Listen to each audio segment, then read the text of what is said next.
Every day after school, like clockwork, Emily would sneak out with a peanut butter sandwich in her tiny hands. She wasn't supposed to leave the apartment building alone, but she did anyway. Not far, just around the corner to the old police station with the faded blue door and cracked windows. No one really went there anymore. She would climb the 3 concrete steps, place the sandwich carefully on the top one, then run back without a word. She never stayed long enough to see if anyone took it. Inside, behind a dusty glass panel, Duke lay still. He was once the pride of the precinct, a powerful K9 who chased down criminals and found missing children. But those days were long gone. Now, his back legs dragged slightly when he walked. His fur had gone grey around the muzzle. The officers came and went, barely glancing at him anymore. Some forgot he was even there. But Emily hadn't. She didn't know his name. She didn't know his story. All she knew was that he looked like someone who needed a friend. On Monday, she left the sandwich and added a paper napkin with a smiley face drawn in crayon. On Tuesday, it was a plastic spoon with a flower taped to the handle. On Wednesday, she whispered hi before running away. By Thursday, Duke began to notice. He limped toward the door after she left, his nose pressed against the glass. He hadn't tasted peanut butter in years. He hadn't smelled kindness in even longer. The following day, Emily was slower to leave. She lingered on the top step, sandwich in hand. She looked up and froze. Behind the glass, 2 eyes were watching her. Not scary eyes, tired ones, soft ones. She blinked. "You're real," she whispered, barely louder than the wind. Duke didn't bark. He just stood there, staring back, as if trying to remember something important. Emily slowly placed the sandwich down, but this time she didn't run. She sat for 5 long minutes. Girl and dog watched each other. Inside, an officer passed by and shook his head. "You still waiting, boy? She's not coming back." "It's just a kid." But Duke didn't move. His gaze stayed fixed on her. Emily reached into her little backpack and pulled out a folded piece of paper. She slid it under the door crack. "This is for you." The paper had a drawing, a girl holding a leash, a big brown dog beside her, and a son with a smile. Duke sniffed the floor. His paw twitched slightly. That night, Emily's dad noticed the sandwich missing from her lunchbox. "Emily, did you eat today?" he asked. She hesitated. "I gave it to someone." "To who?" She shrugged. "He doesn't talk. Is it a person?" he asked, concerned. "No," she said with a small smile. "It's a dog." Jack paused, unsure how to respond. "A stray?" "No," she said. "He has a job." Jack raised an eyebrow, but Emily changed the subject quickly, skipping off to her room. He let it go. By the next week, something had shifted. Duke now waited by the door around the same time every day. Not for the food, but for the girl. When she arrived, he stood slowly, ears perked. His tail, once motionless, gave a soft wag. Emily began talking to him more. "I don't have many friends," she said one afternoon.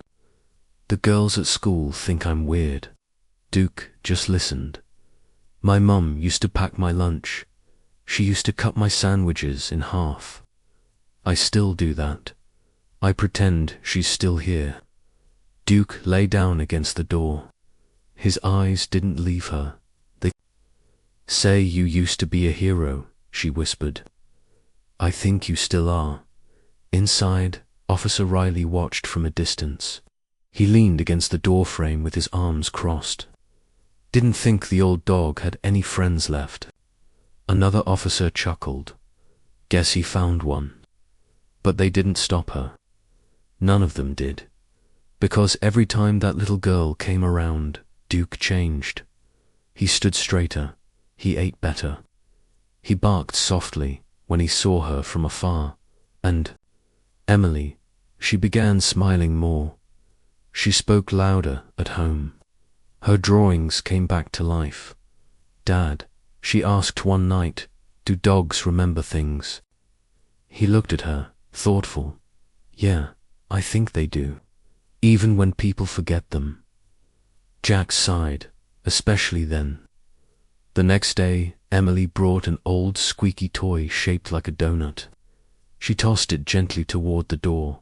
Duke nudged it with his nose, then lay down with it between his paws. Emily laughed. "You still like toys?" The laughter echoed down the empty street. Officer Riley came to the door. "You know his name's Duke, right?" Emily turned. "Really?" "Yeah. He used to work with my partner. Long time ago, he was the best." Emily beamed. "He still is." Riley nodded slowly. "Maybe you're right."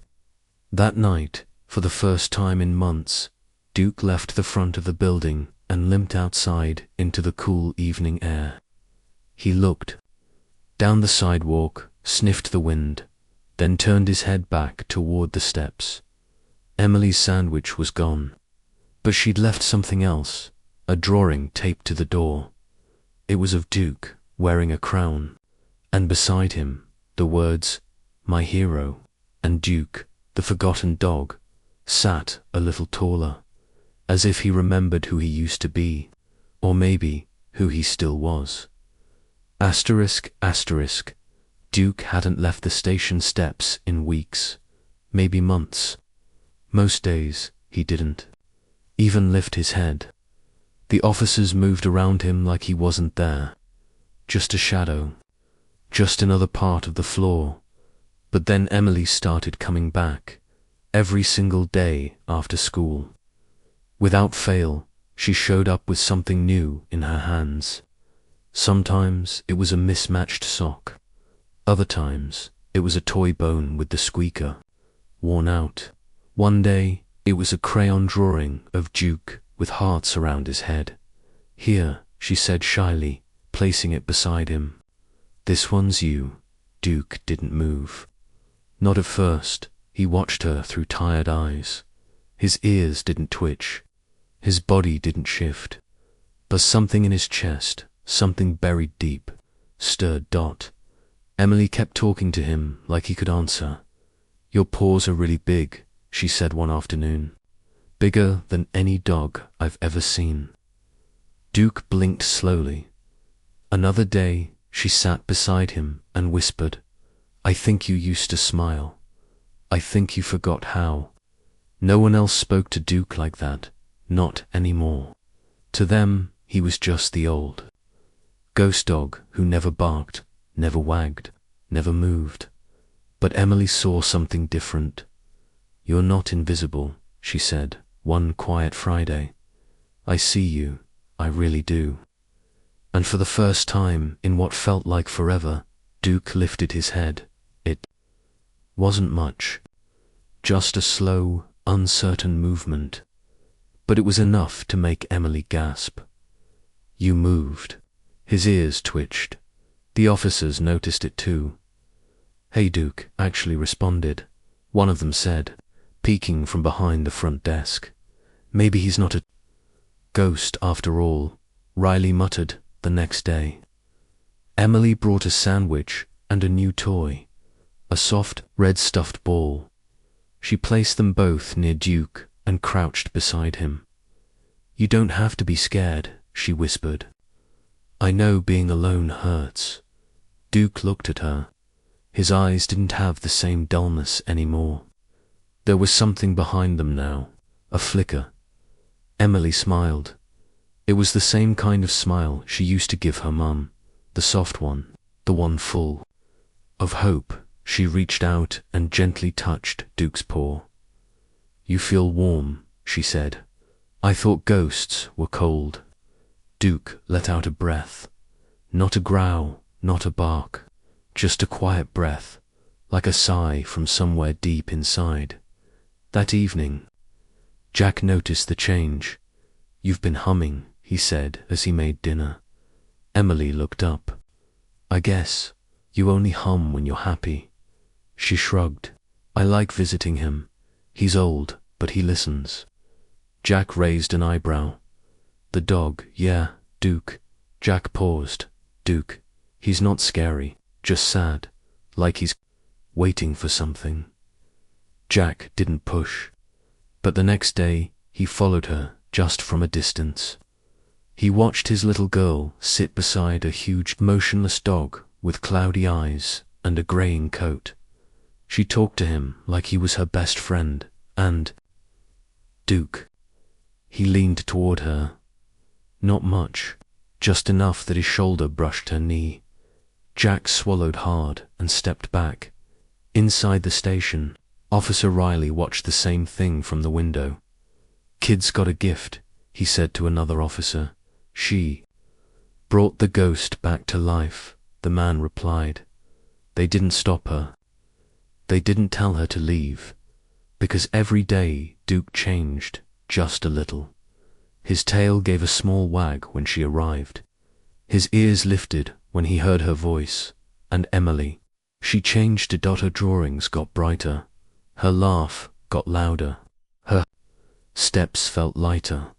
On a Tuesday afternoon, she brought him a blue scarf. "It was my mum's," she said quietly, "but she's gone now. You can have it. It still smells like her." She tied it gently around his neck. Duke didn't flinch. Instead, he leaned his head forward and licked her hand. Emily's eyes filled with tears. She looked up at him, smiling through them. "I knew you were still in there," she whispered. "I knew it." Duke lay down beside her with a soft groan, but this time it wasn't out of pain. It was peace. From that day forward, the officers stopped calling him a ghost, because ghosts don't wag their tails, they don't lick tiny hands, and they definitely don't nudge a squeaky toy across the floor just to make a little girl laugh. Duke wasn't invisible anymore, and Emily, she wasn't alone. The girl who smiled at a ghost had brought him back to life, one small loving gift at a time. If you feel connected to this story, please like, share, and let know your city or country below. Emily had been humming again. Jack noticed it the second she walked in from school. There was color back in her cheeks, a kind of light in her step that he hadn't seen since her mom died. But she didn't talk much about where she went after. School, every day, she slipped out with her backpack and returned an hour later. A little damp, a little messy, but always smiling. Jack didn't ask at first. He didn't want to ruin it, whatever it was that made her happy again. Until the rain came. That Thursday, the sky opened up in sheets. Thunder rattled the windows. Emily stared outside for a long time. Then she grabbed her raincoat. "Not going out in this," Jack said gently. "I have too," she whispered, already halfway to the door. "Emily, wait. Where are you going?" She paused. "He's waiting." Before he could stop her, she was gone. Hood up, small legs splashing through puddles. Jack stood frozen, heart pounding. He didn't know who he was. 10 minutes later, Jack pulled on his boots and followed. The rain soaked through his shirt instantly, but he didn't care. He just needed to see where she was going. He turned the corner and saw her. There she was, his daughter, standing in the downpour, arms wrapped around a huge German shepherd. The dog didn't move. He didn't flinch at the thunder. He just leaned into her like she was the only warmth left in the world. Jack stepped back into the shadows. Emily spoke softly, her words barely reaching him. "It's okay," she told Duke. "I'm here. I won't let them forget you, Duke." lowered his head, pressing it gently against her chest. His tail gave the faintest wag. Jack blinked hard. That was the dog she'd been visiting. That's where the sandwich had gone. That's why she was humming again. He watched as she pulled something from her coat pocket, a small piece of bread, wrapped in napkin. "I saved this for you," she said. "It's not peanut butter today. Dad ran out." Duke took it slowly, careful not to touch her fingers with his teeth. Jack felt a tightness in his chest. Not from anger, not from fear, from something else. Guilt. He had been so wrapped up in grief, so caught in his own silence, that he didn't notice his daughter had been quietly healing with the help of a dog no one else remembered. That night, Jack didn't say anything. He dried Emily's hair when she got home, warmed her hands with his own, and tucked her into bed without asking questions. But she looked up at him and whispered, "His name's Duke." Jack nodded. "I figured. He's not just a dog. He's my friend." Jack smiled weakly. "He's lucky to have you." The next day, Jack took a different route home from work. He walked past the old police station. Through the glass, he saw the dog, big, still, quiet. Then, for just a second, Duke turned his head. Their eyes met. There was no growl, no bark, just a stare, a knowing stare. Jack looked away first. That night, Emily came into the kitchen with her arms full. "I made him something," she said. "It's a blanket, kind of. I sewed it from old shirts." Jack took a breath. "You really care about him, huh?" She nodded. "He's sad, but he listens." Jack knelt beside her. "You know, when your mum got sick, I didn't know what to say. I still don't." Emily was quiet, but I think maybe Duke understands. In his own way, she smiled. "I think so too." That weekend, Jack walked her to the station. They didn't speak much. The rain had stopped, but the sidewalks still held puddles. When they reached the steps, Duke stood waiting. He didn't bark. He didn't move fast. But when he saw Emily, he stood a little taller. Jack hung back as she approached him and gently placed the blanket over his back. "It's okay," she whispered. "You're not alone." Jack watched the moment like it was something sacred. When Emily turned to him, her face lit up. "Dad, can we bring him home?" Jack's throat tightened. "I don't know if we can, sweetheart, but he needs us." Jack looked at Duke again. The dog didn't look broken anymore. He looked patient and maybe a little hopeful. "We'll figure it out," Jack said softly. Emily smiled, and Duke, the dog who hadn't moved for months, took one slow step forward. Toward Jack, it wasn't a big step, but it was enough. Emily stood at the station steps, holding a new squeaky toy in her hand. Duke didn't bark, but he rose slowly as she approached, his joints stiff but his eyes bright. Jack leaned against the fence nearby, letting them have their moment. That's when Officer Riley came out, sipping coffee from a cracked mug. "You again, huh?" he said with a soft smile. "You and the ghost." Emily looked up. "His name's Duke." "I know," Riley said, stepping closer. "I knew him back when he was faster than a speeding car." Hard to believe now. Emily tilted her head. "Did he really have a partner?" Riley paused, then pointed to a dusty desk inside the station.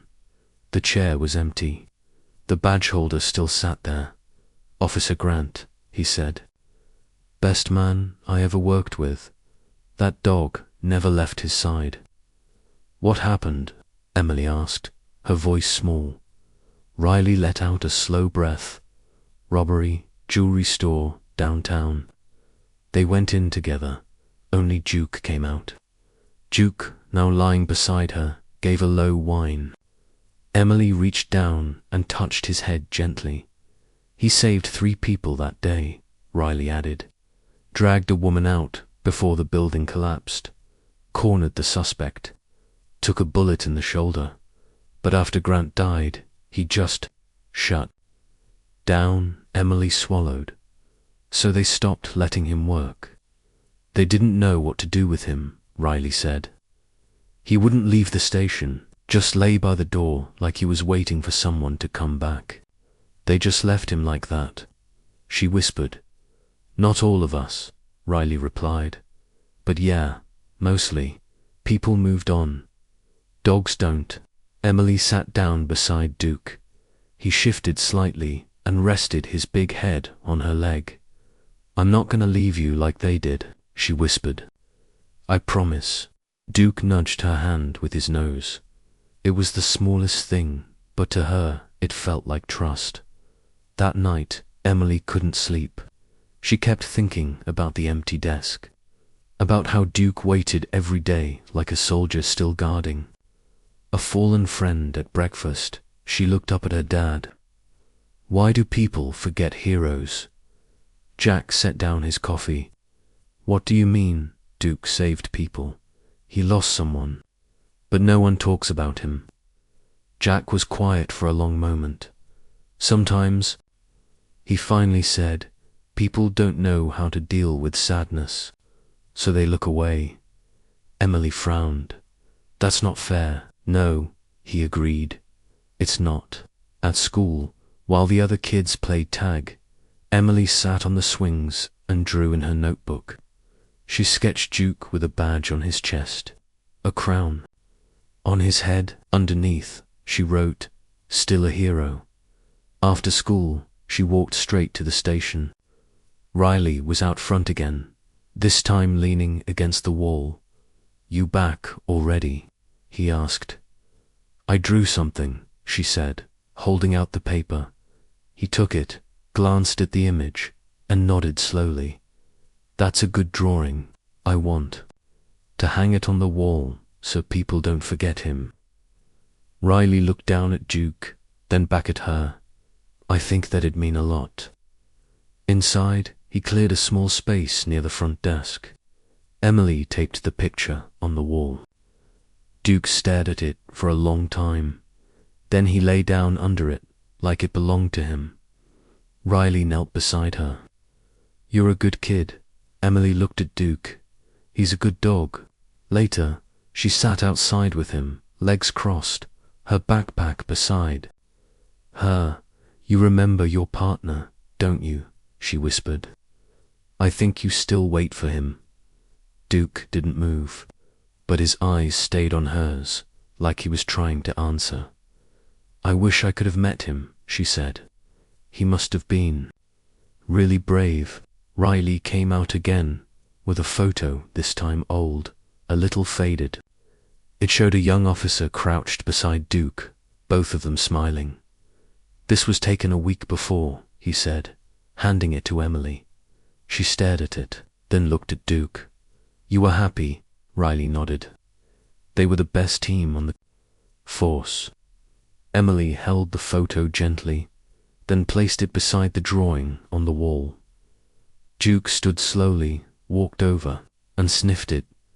Then he sat down beside her again, close this time, closer than ever before. "You miss him," she said softly. Duke rested his head on her lap. No words, just wait, just trust. Riley watched from the door, blinking fast. Jack pulled up in his truck a few minutes later. He saw the photo, the drawing, and Duke lying peacefully beside his daughter. He stepped out and said, "Looks like you gave him his desk back." Emily smiled. "He deserves it." That night, Duke didn't sleep by the station door. He slept outside under the stars, beside Emily and Jack, who brought a blanket and a small bowl of water. Riley walked out one last time, looked at the scene, and whispered, "Welcome back, partner." And Duke, the dog, who hadn't wagged in years, thumped his tail against the ground once. Emily couldn't sleep. She sat on the couch beside Duke, who had started spending most nights at their apartment now. His head rested on her foot, ears twitching with every small sound. Jack walked in from the kitchen. "You two okay out here?" Emily nodded. "He gets nervous when it rains." Jack gave a tired smile. "Don't we all?" The thunder outside wasn't loud, but it came in short bursts, just enough to make Duke flinch now and then. Emily leaned down and whispered, "It's just noise. You're safe." Duke didn't move much, but his tail gave a faint thump. Around midnight, the rain stopped. The street outside fell quiet, too quiet. That's when it happened. A scream, short, sharp, not far away. Duke's head shot up. Emily froze. What was that? Duke stood, stiff but alert, and moved toward the door. Emily followed, barefoot and holding her hoodie tight around her. "Wait," she whispered. "Duke, what are you doing?" He didn't stop. Out the door. Down the steps. Into the alley. Emily hurried after him, her heart pounding at the end of the alley. A woman struggled against a man holding her by the arm. She kicked and yelled, but no one was around, except Duke. He let out a sound Emily hadn't heard in weeks, a growl, deep and angry. The man turned just as Duke stepped into the light. "Back off," Emily shouted, her voice shaking. Duke barked. It wasn't weak. It wasn't soft. It was full and strong and loud enough to echo off the walls. The man took one look at the snarling dog and ran. Duke didn't chase. He stood protectively in front of the woman, growling low until she backed up. Safely, Emily ran to her. "Are you okay?" The woman nodded, shaking. He grabbed me. I didn't know what to do." Duke sat down beside them, his chest rising and falling fast, but his eyes calm. Did that dog save me?" she asked, stunned. Emily nodded. "That's Duke. He's a hero." The woman looked down at the old German shepherd with tears in her eyes. "Thank you," she whispered. By the time the police arrived, the man was gone, but the story was already spreading. The woman kept repeating it. "That dog saved my life." He came out of nowhere. Riley showed up minutes later. He looked at Duke, then at Emily. He barked. He asked. Emily smiled, loud. The next morning, Duke was on the front page of the local paper. "Ghost dog saves woman in alley attack." Jack read the headline aloud at breakfast. "Ghost dog, huh?" Emily grinned. "I told you he still had it in him." Riley stopped. By that afternoon, with a new collar, polished, black leather with a silver tag, "He earned it," he said, kneeling beside Duke. "He's not just a memory anymore." Jack helped fasten the collar. "Looks good on him." Emily leaned in and whispered, "You're not invisible now, Duke." At the station, people who once walked past Duke now stopped to pet him. A little girl with a pink cast asked to take a photo with him. A local bakery sent over a box of dog treats with a note that read, "For the goodest boy." But Duke didn't seem interested in the fame. He stayed close to Emily, still quiet, still gentle, but something in him had changed. That night, Emily curled up beside him again, blanket wrapped around them both. "You were so brave," she said. "You didn't even hesitate." Duke licked her hand. Jack turned off the lamp. "He protected someone again, just like he used to," Riley added. "Maybe he just needed a reason." Emily looked at Duke. "You've got reasons now. You've got us." Duke rested his head on her lap, the silver tag on his collar shining in the dim light. He didn't bark again that night. He didn't have to. Asterisk, asterisk, the next few days felt like a dream. People smiled when they passed Duke. Some left treats.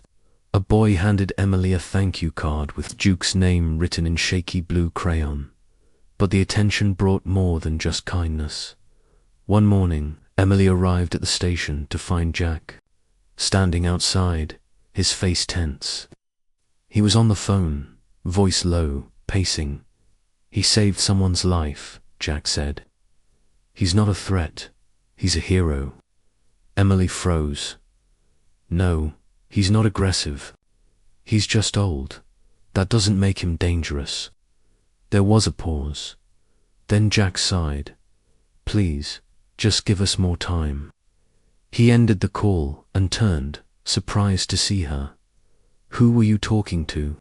she asked. Jack crouched to her level. "Someone from the city. A safety officer. What did they say?" Jack hesitated. "They want to take Duke." Emily's heart dropped. "What? Why?" "They're calling him a liability," he said quietly. "Too old, too unpredictable. But he's not. He saved that woman." Jack nodded. "I know. Riley's trying to fight it too. But the city's worried about insurance, risk." Emily's fists clenched. They weren't worried when he was being forgotten.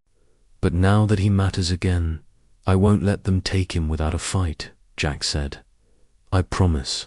But Emily had already turned away, running toward the station door. Inside, Duke lifted his head as she entered. His ears twitched. He could sense something was wrong. Emily knelt beside him and wrapped her arms around his neck. "They want to take you," she whispered, "because they're scared, but I'm not." Duke didn't move. He just rested his chin on her knee. "Officer." Riley came over, holding a clipboard. "Emily," he said gently. "You okay?" "They can't take him." "I know," Riley replied. "We're doing what we can. I filed a petition. We've got a few days." She looked up at him. Where would they send him? Riley didn't answer right away. "A city." "Shelter," he finally said. "It's not the worst place, but it's not this." Emily shook her head. "He doesn't belong in a cage." "I agree." That evening, the mood at home was heavy. Jack barely spoke. Emily pushed her dinner round on her plate after bedtime. She grabbed her sleeping bag and stuffed it into her backpack. Jack saw her at the door. "Where are you going?" "To stay with Duke." He opened his mouth, but she cut him off. "If they take him, I want to be there." Jack nodded. "Okay, I'll walk you." They didn't say much as they walked the few blocks to the station. The streets were quiet. A soft wind blew, but the air felt heavy when they got there. Duke was already lying by the front desk. Emily laid out her sleeping bag beside him and crawled in. She pressed her face into his fur. "I'm not leaving," she whispered. "Not without you." Duke let out a soft huff and closed his eyes. Jack looked down at them and then at Riley, who had just walked in for the night shift. "Will they really go through with it?" Jack asked. "They might," Riley said. "Depends who signs off. Depends if they see him as a risk or a story." "He's not a story," Jack replied. "He's family." Around midnight, Emily stirred. Duke was still beside her, but she could hear voices outside. She sat up and peeked toward the window. A man in a suit stood talking to another officer. She couldn't hear everything, but one word hit her like ice. "Transfer." She stood quickly and rushed outside. "Are you here to take him?" she asked. The man turned, startled. "You must be Emily. Answer me," she said, voice trembling. Are you here for Duke? The officer beside him stepped forward. Emily, it's late. He saved someone, she interrupted. He barked when no one else did. He watched the door when no one else cared. And now that people see him, you want to get rid of him. The man in the suit frowned.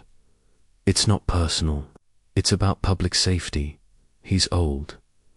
Emily took a breath. Then maybe the city should treat heroes better when they get old. The man didn't respond. He just looked at Riley, then back at Emily.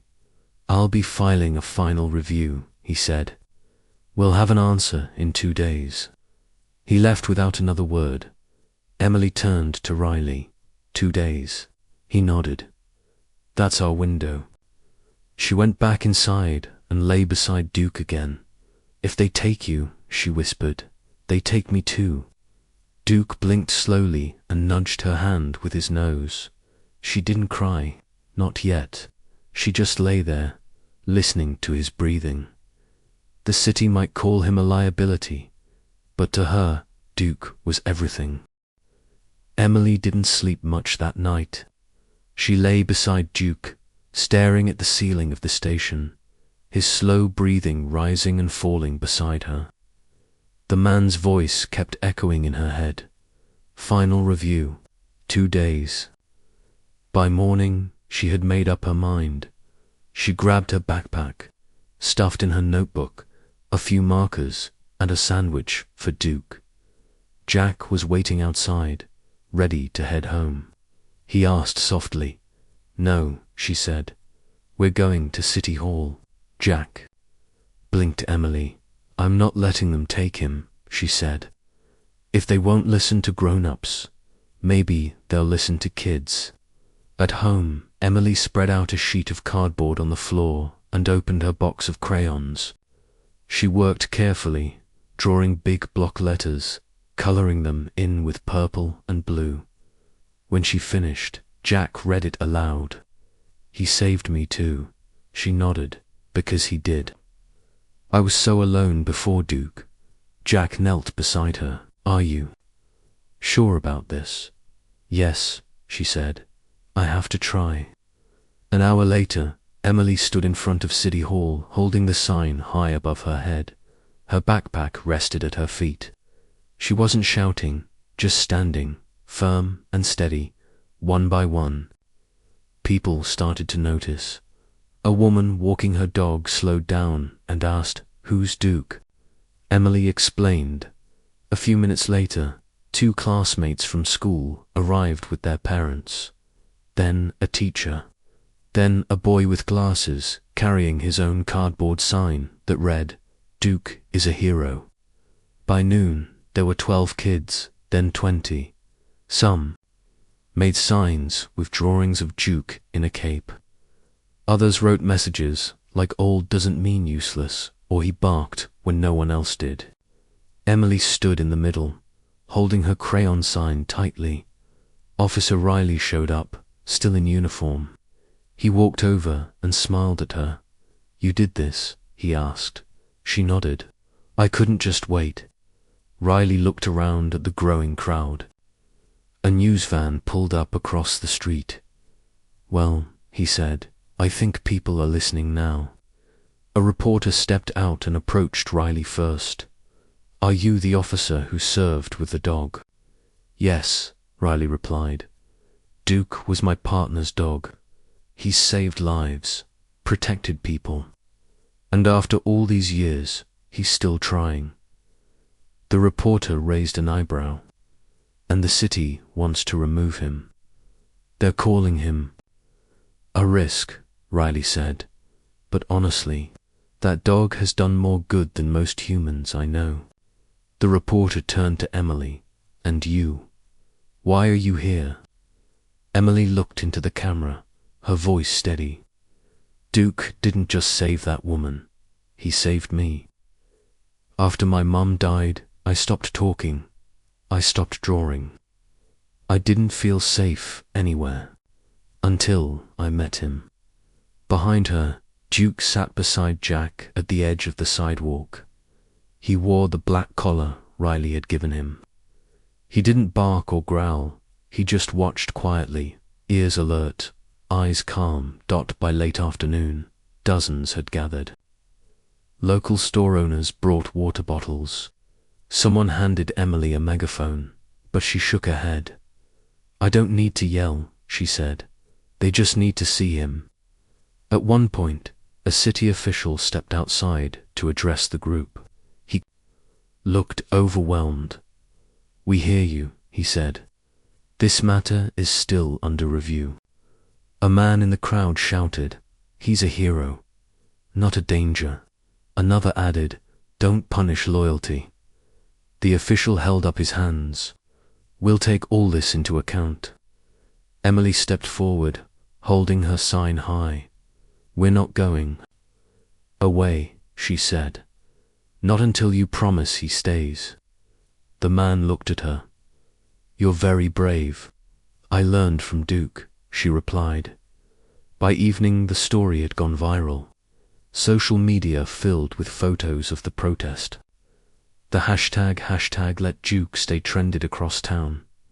Inside the station, Riley watched the coverage play on the small TV above the front desk. Duke lay beside his feet, eyes half closed, tail occasionally thumping.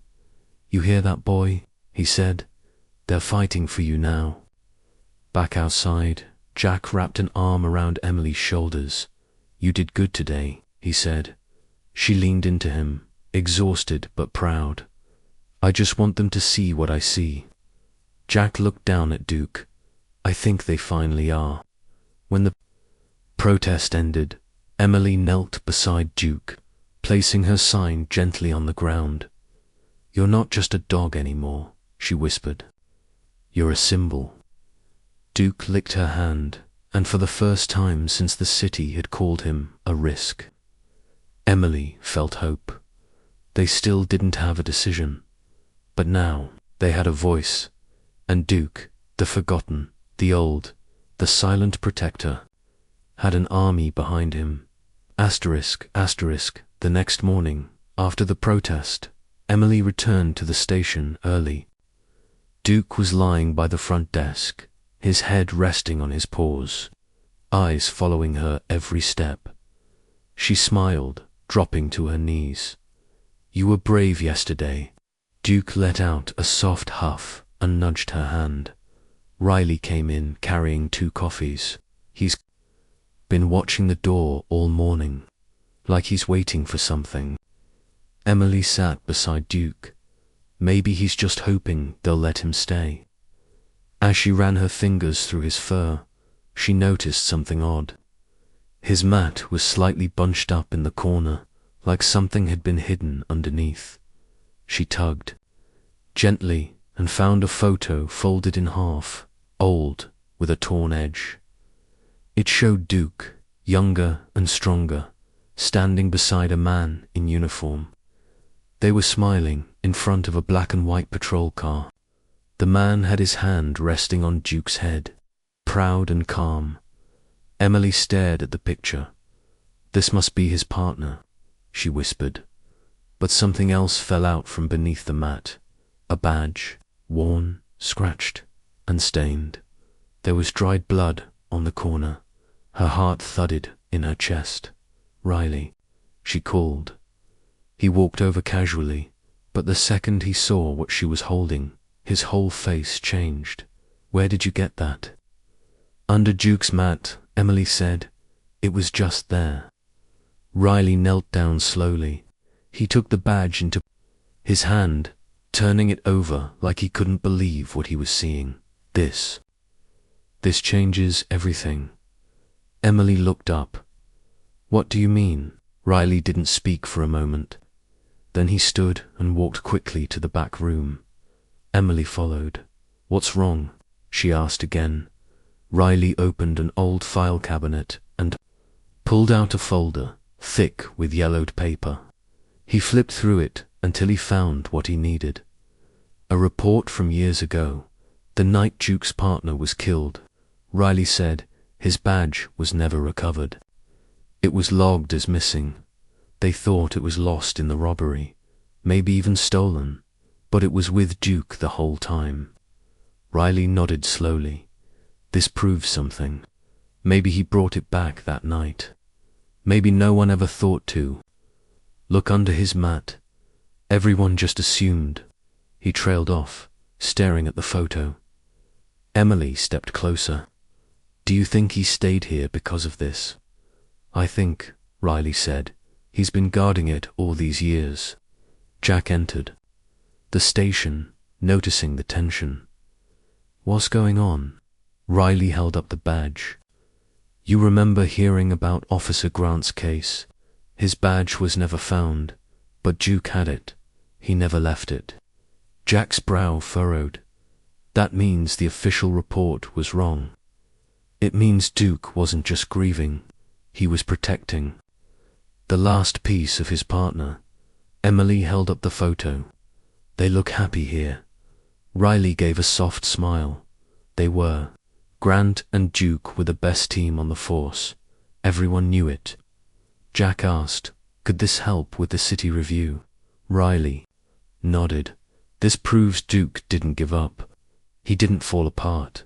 He stayed on duty. Emily looked at Duke. He never stopped being a cop. Riley said, we need to bring this to the review board today. They need to see it. Emily stepped forward. I want to go with you. Jack hesitated. Are you sure? Yes, she said. He didn't give up on us. I'm not giving up. On him, an hour later, they sat across from the city official who had threatened to remove Duke. Riley placed the photo and the badge on the table. This was found under Duke's mat, he said. It's Officer Grant's original badge, stained with blood from the night he died. The dog never left it. The man looked skeptical. And how do we know this wasn't planted? Because no one even knew it was missing except the department, Riley said. And this child found it. Not a cop. Not someone with access to evidence. A little girl who's been sitting beside him every day. Emily added, Duke never let it go. It mattered to him. He's not just an old dog, he's still loyal. The man picked up the badge carefully. He looked at the photo again, then at Riley. This supports reclassification, he said slowly. We might be able to register him as a retired service animal under legacy protection. Emily tilted her head. Does that mean he can stay? It means, the man said, his story isn't over. When they returned to the station, Emily knelt in front of Duke and held up the photo. We showed them, she whispered. They know now. They believe you. Duke blinked slowly, then licked her cheek. Riley watched from behind, voice thick. All these years, and he never let go. Emily nodded, because he loved him. Duke looked at the empty desk one more time. He didn't need to wait anymore. He had finally been heard. After the badge was handed over, Riley couldn't sleep. Something about it didn't sit right. Duke had been guarding that bloodstained badge for years, but something didn't match the reports. Officer Grant was declared killed in action, but no body was ever recovered. Only blood and chaos. The next morning, Riley pulled the case files from the archives. He stayed late into the night, piecing together the puzzle. Witness statements, security footage, forensics. All of it felt rushed, like someone wanted the case closed. Fast, and then he found it. A blurry frame from a gas station camera, taken hours after the robbery. It showed a man in uniform limping away, face hidden. But the limp, it looked exactly like Grant's old football injury. Riley whispered to himself, no way. He made some calls, quiet ones. He tracked an old pension trail linked to a fake name, a man living upstate, alone, off Dash Grid. 3 days later, he drove out there. The cabin was small, remote. hidden behind thick trees. Riley knocked. The man who opened the door looked older, worn down, but Riley knew that face. Grant, he said. The man didn't answer. You left him, Riley said. Duke, you let them think you died. Grant stepped back slowly. I had no choice. Don't lie to me. Grant sat down, rubbing his face. They were after me, dirty cops. I found something I wasn't supposed to. They threatened my family, said if I stayed quiet, I'd live. So you faked your death? Riley asked. I ran, Grant admitted. I thought Duke would be okay without me. He wasn't, Riley said. He waited. Every day, he never left. Grant lowered his head. I thought it would be better for him. You broke him. Back at the station, Emily noticed something different in Riley's eyes. He looked tired, but determined. Did you find something? She asked. I found everything, he replied. He walked to the front of the station, where Duke lay by the door. I know the truth now, Riley said softly, and I'm sorry it took this long. The next morning, the police department held a press conference. Officers, reporters, even city officials gathered outside. Riley stepped to the mic. Today, we correct a mistake, he began. Years ago, Officer Grant was believed to have died during a robbery. His canine partner, Duke, never left the department after that night. What we know now is that Duke was never grieving a failure. He was guarding a secret. Gasps moved through the crowd. Officer Grant survived, Riley said, but he went into hiding. Duke was never disloyal. He was never broken. He was betrayed. There was silence, then soft murmurs. The chief stepped up next. We owe Duke more than words. We owe him a public apology. She turned to where Duke stood beside Emily and Jack. For your years of loyalty, your service, and your silence, we're sorry. She knelt and pinned a gold medal to Duke's collar. People clapped. Some even cried. Emily bent down and hugged Duke tight. I told you you weren't broken, she whispered. You were just waiting for the truth. Duke licked her cheek, his tail wagging gently. For the first time in years, the weight he'd been carrying wasn't his alone anymore. Asterisk, asterisk, the station was quieter than usual that morning. Officers were polishing their badges, straightening uniforms, and clearing the front desk. A small stage had been set up outside, just beneath the department's flag. Rows of folding chairs filled the sidewalk. Emily stood in front of the mirror at home, brushing her hair. She wore her best dress, not because anyone told her to, but because today was for Duke. Jack waited by the door, tie crooked, hands shaking. Just a little. You nervous? He asked. Emily nodded, a little. Are you? Jack gave a weak smile. I've seen a lot in my life, but this is different. When they arrived at the station, Riley met them with a proud smile. He's ready, he said. Duke stood at the front of the crowd, a fresh collar around his neck. His ears were perked. His tail wagged softly. He didn't seem nervous. He seemed ... calm, like he understood. The mayor stepped up to the microphone. Today, we honor a dog who never stopped serving, not because he was told to, not because of orders, but because of loyalty, because of love. The crowd listened in silence. Duke stayed when others left. He protected when others looked away. And even after his heart was broken, he continued to guard what mattered. Emily held Jack's hand tight. We are not giving him this medal for what he did years ago, the mayor continued. We're giving it for what he's done now, for saving lives, for inspiring a city, for reminding us what it means to never give up. She turned to Emily. Emily, she said gently, would you do the honors? The little girl stepped forward slowly, heart pounding. Someone handed her a small box. She opened it and saw the medal inside, gold, shining, attached to a blue ribbon. She knelt in front of Duke. You earned this, she whispered. Duke lowered his head, still and quiet. She slipped the ribbon over his neck, letting the medal rest on his chest. The crowd erupted in applause.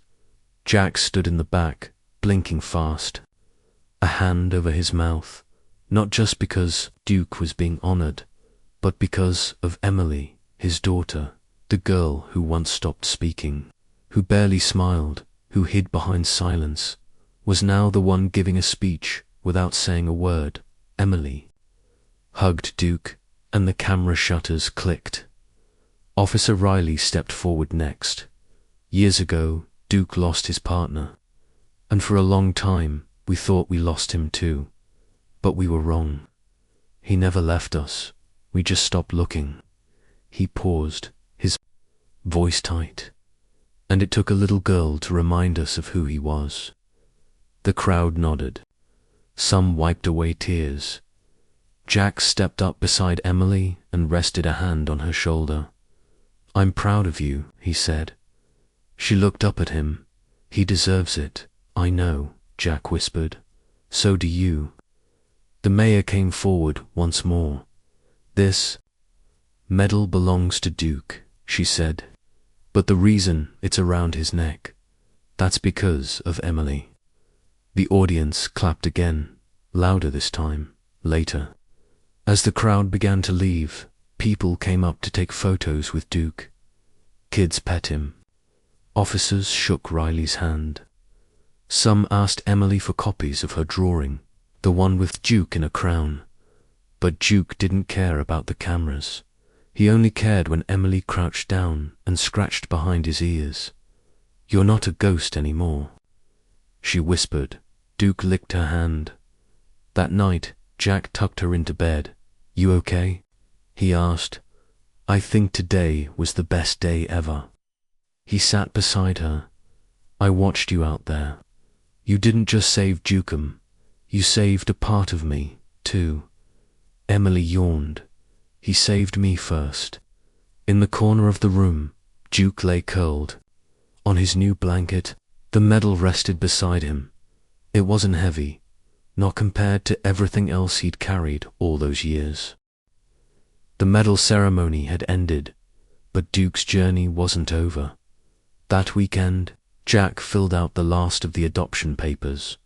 Officer Riley handed him the pen with a smile. You sure about this? He asked. Jack looked toward Emily, who sat cross-legged on the floor beside Duke, brushing his fur gently. I've never been more sure of anything, Jack said. The paperwork was simple, but what it meant, that was everything. Duke wasn't just a dog who slept at the station anymore. He was family now. They brought him home that same day. Their apartment wasn't big, just 2 small bedrooms, a couch that creaked, and a kitchen that always smelled like toast. But to Duke, it was more space than he'd ever needed. Emily ran straight to her room. Jack followed, carrying the bed they'd picked up from the shelter. It wasn't new, but it was soft. Emily pointed to the spot beside her bed. Right here, Jack set it down and smiled. Perfect spot. Duke sniffed the corner, turned around twice, and lay down with a quiet groan. From that night on, he never slept alone again. Some nights, Emily read stories aloud. Other nights, she whispered about her mum, about school, about things she hadn't said out loud in a long time. Duke just listened, and that was enough. One evening, thunder rolled in. A storm crept over the city. Jack tensed, knowing what it did to Duke. But this time, something was different. When the thunder cracked, Duke flinched, but instead of running, he moved closer to Emily's bed. She reached out, her fingers brushing his back. "It's okay," she whispered. "You're not outside anymore." Duke didn't bark, he didn't shake. He just stayed still, leaning into the sound of her voice. Jack watched from the doorway, heart full. Duke still limped sometimes. His back leg didn't work like it used to, but it didn't stop him from climbing the stairs or playing fetch slowly with Emily. In the courtyard, he ate every meal with his tail wagging. He chased butterflies, even if he never caught them, and every now and then, when no one was looking, he would run not far, not fast but enough to feel the wind again. One morning, Jack walked into the kitchen and saw Emily pouring cereal with one hand and scratching Duke's head with the other. She looked up and grinned. "He snores," Jack laughed. "So do you." She giggled and kissed Duke on the forehead. "You're lucky we let you stay." Jack took a sip of his coffee and said, "He's the reason we're all still standing." That night, as Jack tucked her in, Emily looked up at him with sleepy eyes. "Dad." "Yeah, he saved me from being lonely." Jack sat down beside her. "He saved me too." They both looked at Duke, curled at the foot of her bed, his tail flicking softly in his sleep. Riley still visited sometimes. He'd drop by with a treat or a toy. Duke would greet him with a slow wag and a soft nuzzle. "You look good, old man," Riley would say. "Happy suits you." One day, Emily brought home a drawing she made at school. It showed a house, 2 beds, a little girl, and a dog with a medal around his neck. She gave it to Jack. "It's us." Jack hung it on the fridge. Weeks passed, then months, and through it all, Duke stayed close.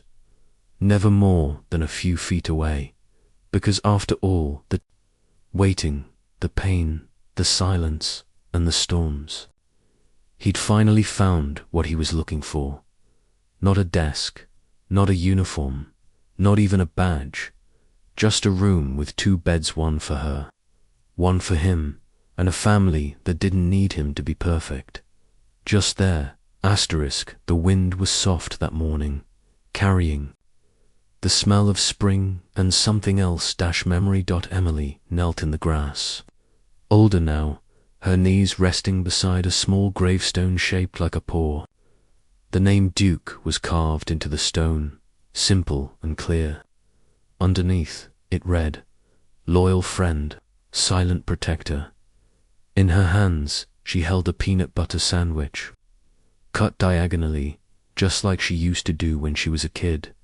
She placed it gently at the base of the stone. "You never missed a day," she whispered. "So I won't either." Jack stood a few steps behind her, hands in his coat pockets, grey in his beard now. He looked down at the sandwich, then at his daughter. He would have liked that, he said. Emily didn't look up. It was his favorite. For a long moment, they just stood there. No one spoke. They didn't need to.